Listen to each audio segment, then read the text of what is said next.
What is up, everybody, and welcome back to the original Tattoo Critiques. I'm Pony Lawson, and I like to talk about your tattoos. Whether you're an artist, apprentice, or just a collector, I like to cover them all. And on today's menu, we've got artists. These are people that are outside of their apprenticeship, tattooing full-time, and I'm curious to see what they sent in. So let's get right to it.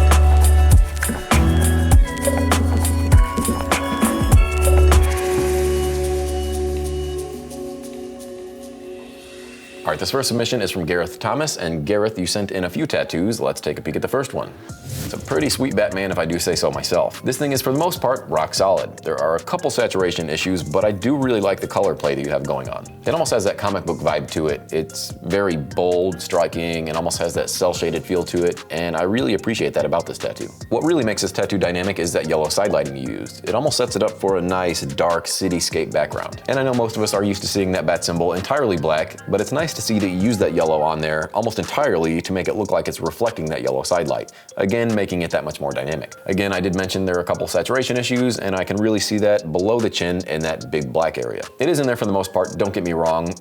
I just think it could be a little bit better. Because if we zoom in, you can almost tell what direction you were pulling that needle. It seems like you were mowing the lawn on the bottom part of it, and just underneath that chin, you went a different direction. So you just gotta slow down a bit and really saturate and pack those colors in there just to reduce those lines that are exposed. The lines aren't too bad. You've got a couple wobbles here and there, like on his right shoulder, and even on the right side of that bat symbol. It's just a little confusing. It almost looks like the head of the bat symbol is almost beveled, but you don't have that same bevel on the right side of the wing, so I feel like that was a mistake. Not sure. Either way, not too bad of a tattoo, to be honest. Let's check out one of the other ones you sent in. All right, you're really stealing my heart here with this RoboCop tattoo. I'm slightly obsessed with RoboCop, so I might have to go a little harder than usual with this one in particular. That being said, not really that bad of a tattoo. This one's pretty solid, just like the last one. I'm not the biggest fan of the yellow you chose. It's almost the exact same shade and tone of his foot. And I'm not talking about Ed 209's foot, I'm talking about the client's. You might want to get one of those egg shavers. Regardless.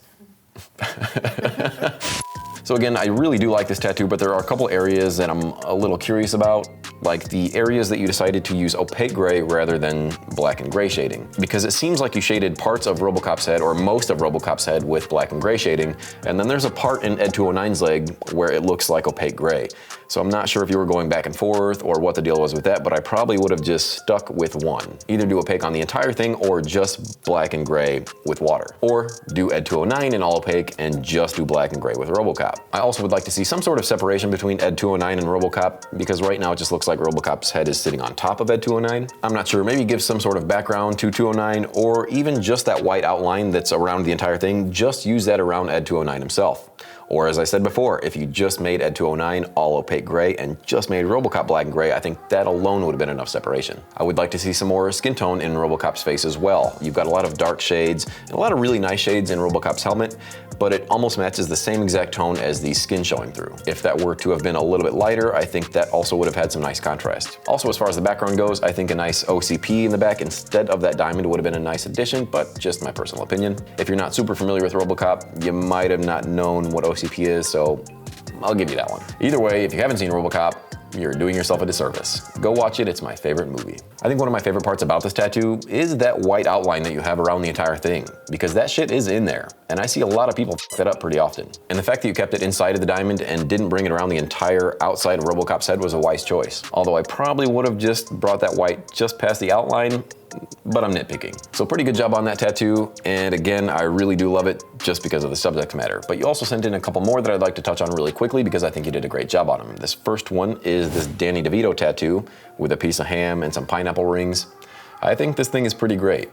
It doesn't look super realistic, but I think that's the point. Everything is well saturated, it's got a nice dynamic pose, the background is coming through just enough, and I really like the addition of that ham and pineapple. And even the lettering is really clean. And the other one I want to touch on really quick is this little geisha head because it shows a lot of versatility. The outlines are pretty spot on. I like the use of multiple line weights as well. You've got these really thin outlines running through the hair. Even the little outlines that are in the blue on either side of her neck, I think you did a pretty great job on. So thank you so much, Gareth, for sending those over and letting me take a peek. Up next, we've got a few tattoos sent in from Ethan North, who's been tattooing for about 2.5 years. And Ethan, you sent over a few Lego minifigures, this first one being Boba Fett. So the first thing I will say about these, although I do like them and I think you did a pretty good job, is I'm not a fan of the lack of line weight this thing has. And I know you're probably thinking that's crazy, adding a bunch of lines to small tattoos like this, but I really think it would help you, especially around Boba Fett's helmet and his little antenna. Even a 3-round liner, bug pin for that matter, could really make this thing pop that much more.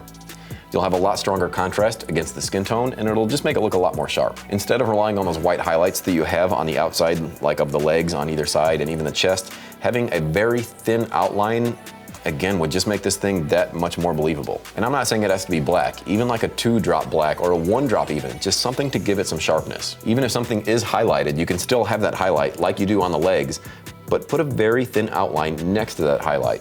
Trust and believe it'll make it that much better. And it will hold it for a lot longer, because let's say that those light shades fade away over time, you're still gonna have those outlines holding it together. And again, I'm not saying they have to be big, bold lines, but just something really thin, and you can always shade away from those lines just to keep it that much more crispy. There are a couple saturation issues, like in Boba Fett's chest. Those shades just aren't going all the way to those lines, but that's an easy fix. Overall, not too bad. It is pleasing to the eye, but a couple little things here and there would take this to the next level. But let's check out this next one you sent in.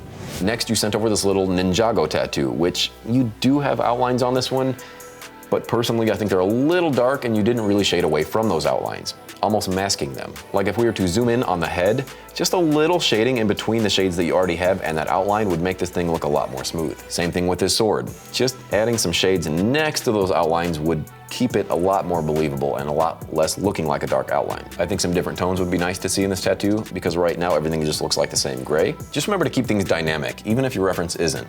Try to keep in mind where your light source is coming from, and maybe accent those shadows a little bit more and make those highlighted areas a little more bright. Because everything is kind of just falling flat in this one. The front of the chest is the same exact tone as the side of him, where that should be a lot darker. And to be honest, I'm just now seeing the dragon on the chest. Same with Ryan, he didn't see it either. So I think that kind of got away from you. Maybe you tried to add too much detail to that. I think adding some shades around that mouth, just butting up everything next to those outlines, would make that dragon a lot more visible, because I honestly had no idea what was going on. Same thing's happening on that right leg. I just don't really know what's happening there. I don't know if that's supposed to be fire from the dragon or what, but maybe just make that all one tone, make it look like an actual Lego piece. With these smaller tattoos, you have to keep in mind that less is more. Keeping it clean and instantly recognizable is the most important part. And that's coming from somebody who loves to pack detail in every little square inch. Less is more most of the time. Especially when it comes to these smaller tattoos, just having higher contrast is going to make these tattoos that much more successful. But let's check out what else he sent. There's this little guy holding what I think is a chicken leg, I'm assuming. It almost looks like a robber of some sort. Maybe he's robbing a chicken shack. I don't really know what's happening. But again, I see the same issues with this tattoo as I did with the first one. The lack of outlines is really making this thing too soft. Because you can have outlines around the entire body, around the head, around the hand that's holding the chicken leg, around the chicken leg itself. Because the face is okay, the face is instantly recognizable, but that's what you get when you use a liner. Just look at that left leg. That thing is sharp and crispy. So that's what outlines can do for you. If you look at the right leg, it just kind of falls apart with that white highlight not having any outline. You've got a highlight coming from the right, and also if you look at the body on the left and the back of his head, there's another highlight. So you really got to control those highlights and shadows, even if they're not in the reference. I'm not saying these are bad tattoos by any means, because I do really like them. I just think adding those outlines and making that contrast a lot higher is only going to add value and make these things look a lot better. And they will also make them last a lot longer. But thank you so much, Ethan, for sending those over. All right, up next, we've got one sent in from Lauren. And Lauren, you mentioned you've been tattooing for about 2 years.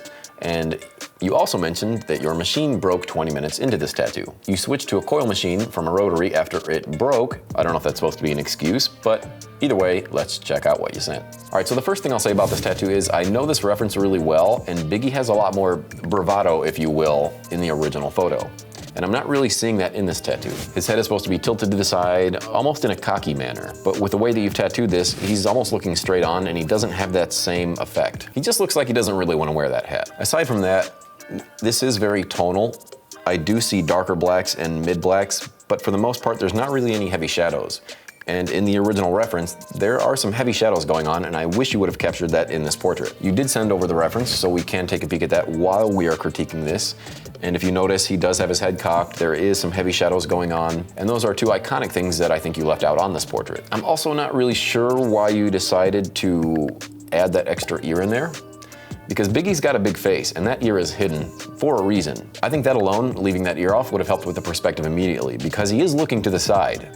but when you added that extra ear, it forces him to look back toward the center, and it just doesn't make a lot of sense. I just think that was a really weird choice. Not sure why you did it. When it comes to portraits, you gotta stick to the reference. When it comes to those darker shadows that I was talking about, really bring down those dark tones past the chin, because there isn't really any chin lights in the reference. They're non-existent. I do see the other ear in the other reference you sent, but you can't really combine references like that and make it work, because perspectives are a thing that we have to abide by. This is Biggie after all, and if you want people to believe this is Biggie, you have to make it look like that first reference with the crown and not whatever that other guy is. Just use the hat. You can almost draw that hat on yourself. You don't really have to trace that thing. It's a pretty easy draw. I just think having that original tilt from the reference, as well as tilting the hat on his head, would have given this thing a lot more attitude. Now, as far as the technicals go, I do think there are some issues as well that I'd like to bring up, like the inside of the lips.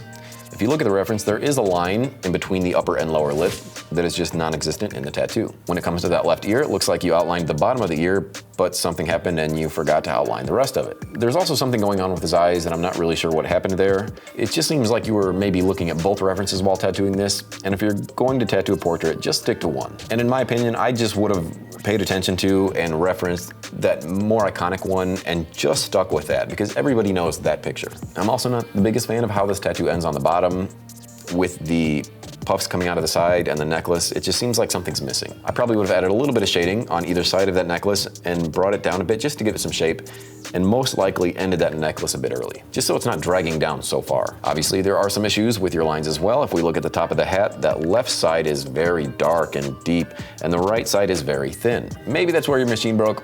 I don't know, but that should have been an easy fix regardless. I do think the letters could have been a lot cleaner, and I know on the reference that you used, they were a bit messy, but nobody's looking at the reference when they're looking at the tattoo, so you have to make sure that the tattoo itself is legible. I'm assuming that portraits aren't your everyday grind. You did mention that this is only the 4th portrait you've done, and I can kind of tell. I just think your biggest issue is not following the reference. You just gotta trust the process, because if you're not gonna follow the reference, then what's the point? I hope something I said helped even a little bit. I'm sorry to be so brash, but thank you so much for sending that over.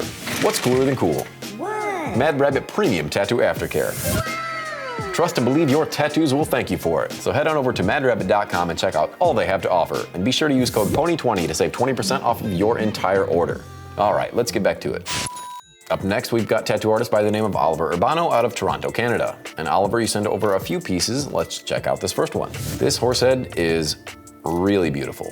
I love this thing. I think you did an exceptional job with this. The shades are smooth, there's dark blacks, there's mid-tones, there's light tones, there's an outline around the entire thing. This thing is excellent. It does look like he has a very thin bottom lip, but I'm assuming that's what was in the reference, so we'll give it a pass. But I like how much control you show with this tattoo. Every line has a purpose. I love the little tuft of hair in between the ears. It doesn't look like you did anything in a rush just to get it done. There's not much for me to critique in this tattoo, not just because it is a small one, but I think you did a really great job. So let's see what else you sent. Again, another solid tattoo. I think there are a couple areas that we can bring up, but for the most part, this thing is done exceptionally well. The one thing that catches my eye is the outline around the flower at the top, how those lines don't quite connect.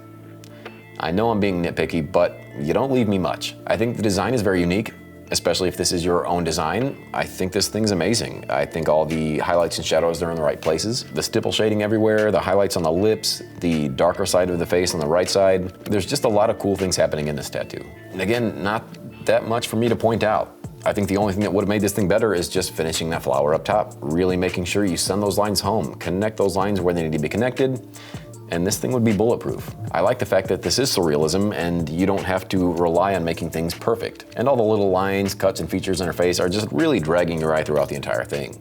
So let's check out what else you sent. Out of the 3 we've seen, this is probably my least favorite tattoo, but that doesn't mean this is a bad tattoo by any means, because this thing is still pretty great. It's just a little more weak than the other 2. And I think that's just because of the design, probably what your client wanted. I'm just not the biggest fan of all the transparent leaves on the right side. I think those just being there just allowed the opportunity to make more mistakes. Because the lines aren't perfect. If you look at the outlines around the leaves, you do have parts that aren't connected fully. It just feels a little messy compared to the other tattoos that we just saw. And trust me, that little stuff, it matters. But overall, again, I think you did a bang up job. The saturation's there.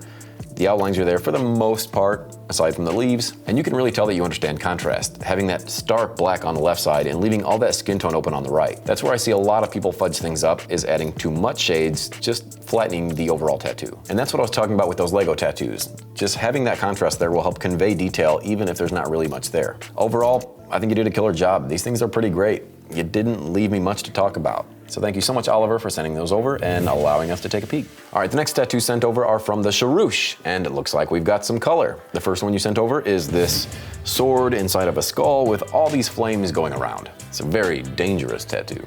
There is a lot of red in this tattoo. I probably would have liked to seen some sort of pop color. I don't really know what that could have been, but there is just almost too much red for my personal taste. Maybe just turning that gray that's in the sword into a bluish gray or greenish gray. I just think it's lacking some kind of color. But the overall design is pretty cool. I love the shape of the flames. I love the shape of the sword. The skull has some nice attitude to it. The bottom area does look slightly patchy. It almost looks like you didn't know how to end it.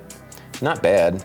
I just think it could have been a little bit cleaner. And though I don't think it's anatomically correct, I do like those two little holes that you have in the front where those two front teeth would be. I do think if it were realistic, you'd probably see those upside down V or U shapes there, but it is a cool feature. You also sent over this crazy cool, bright, colorful penguin looking bird, and I want to talk about that one because I think there's a lot of things happening here. This thing is very striking to the eye, especially if those colors look like that in real life. This thing is wild. I do love the dark blue outline that you have around this shine and the lighter teal color that you have on the inside. I think it really adds a really cool element to the overall piece. I can tell that you used a gray wash outline or even a blood outline in the belly where those colors are being separated, and I kind of like that just because it makes it that much more dynamic. And I know those lines are gonna fade away over time, but as it sits, it looks great.